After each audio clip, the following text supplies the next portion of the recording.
নমস্কাৰ এই মুহূৰ্তত দিব বিচাৰিছো এটা গুৰুত্বপূৰ্ণ খবৰ। আজি মধ্য অসমত উচ্ছেদ অভিযান চলাৰ কথা আছিল। আজি মধ্য অসমৰ বটদ্ৰৱা আৰু আলিটাঙনিত পুৱাৰে পৰা উচ্ছেদ অভিযান চলাৰ কথা আছিল, কিন্তু আলিটাঙনিত প্ৰশাসনৰ বুলডোজাৰৰ কোব নপৰাকৈ প্ৰশাসনৰ লোকে উচ্ছেদ মুক্ত হল বুলি আলিটাঙনি উচ্ছেদ মুক্ত হল বুলি ঘোষণা কৰে, কিয়নো প্ৰশাসনৰ বুলডোজাৰ নচলোৱাকৈ আজি বেদখলকাৰীয়ে নিজেই ভাড়ালৈ বুলডোজাৰ আনি নিজেই নিজৰ ঘৰ আৰু দোকান পোহাৰ ভাঙি দিলে এফালৰ পৰা।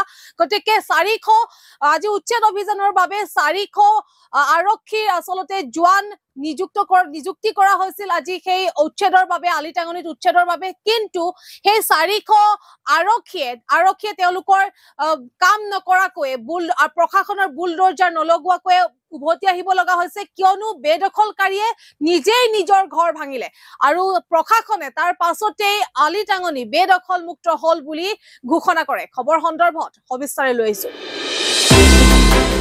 আজিৰ দিনটোত বটদ্ৰৱা আৰু আলিটাঙনিত পুৱাৰে পৰা প্ৰশাসনৰ বুলডোজাৰৰ কোব পৰাৰ কথা আছিল, অৰ্থাৎ উচ্ছেদ অভিযানৰ কথা আছিল। প্ৰায় 400 জোৱান সহ উচ্ছেদৰ বাবে সাজু হৈছিল নগাঁও জিলা প্ৰশাসন। আৰু প্ৰশাসনে উচ্ছেদ কৰাৰ পূৰ্বে নিজ হাতে বেদখলকাৰীয়ে ভাঙিলে ঘৰ। প্ৰশাসনলৈ ৰৈ নাথাকি বেদখলকাৰীয়ে নিজে নিজৰ ঘৰ ভাঙিলে, নিজে নিজৰ দোকান ভাঙিলে। প্ৰশাসনে উচ্ছেদ কৰাৰ পূৰ্বে নিজ হাতে বেদখলকাৰীয়ে নিজৰ ঘৰ ভাঙিলে, বুলডোজাৰ ভাড়ালৈ আনি নিজে নিজৰ ঘৰত চলালে উচ্ছেদ অভিযান। আজি ঢিং ৰাজচক্ৰৰ অন্তৰ্গত জেঙনি বালিকটীয়াত উচ্ছেদ চলোৱাৰ কথা আছিল। প্ৰায় 150টা পৰিয়ালে অবৈধভাৱে দখল কৰি আছিল 30 বিঘা ভূমি, কিন্তু প্ৰশাসনৰ বুলডোজাৰৰ আজিৰ দিনটোত প্ৰয়োজনে নহল, কিয়নো বেদখলকাৰীয়ে নিজেই বুলডোজাৰ ভাড়ালৈ আনি নিজে নিজৰ ঘৰত উচ্ছেদ অভিযান চলালে। আৰু তাৰ পাছতে বেদখলকাৰী আঁতৰি যোৱাৰ পাছতে প্ৰশাসনে বেদখল মুক্ত বুলি ঘোষণা কৰে আলিটাঙনি। এই মুহূৰ্তত এটা গুৰুত্বপূৰ্ণ খবৰ। আজিৰ দিনটোত যিহেতু বটদ্ৰৱা আৰু আলিটাঙনিত উচ্ছেদ অভিযানৰ কথা আছিল আৰু সেই উচ্ছেদৰ বাবে 400 জোৱান নিযুক্তি দিয়া হৈছিল।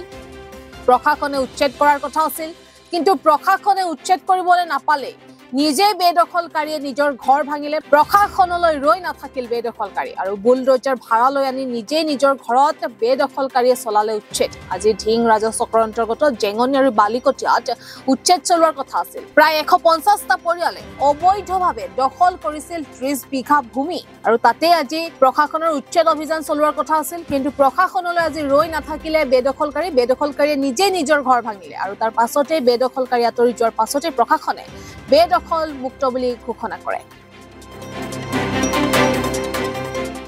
আমি আগৰ পৰাই অসম সংখ্যালঘু সংগ্ৰাম পৰিষদ আৰু আমাৰ বিভিন্ন দল সংগঠনে আমি কিন্তু উচ্ছেদৰ বিৰোধিতা কৰা নাই, বৰঞ্চ আমি অসম আৰক্ষী আৰু অসম চৰকাৰক আমি সমৰ্থন কৰিছো।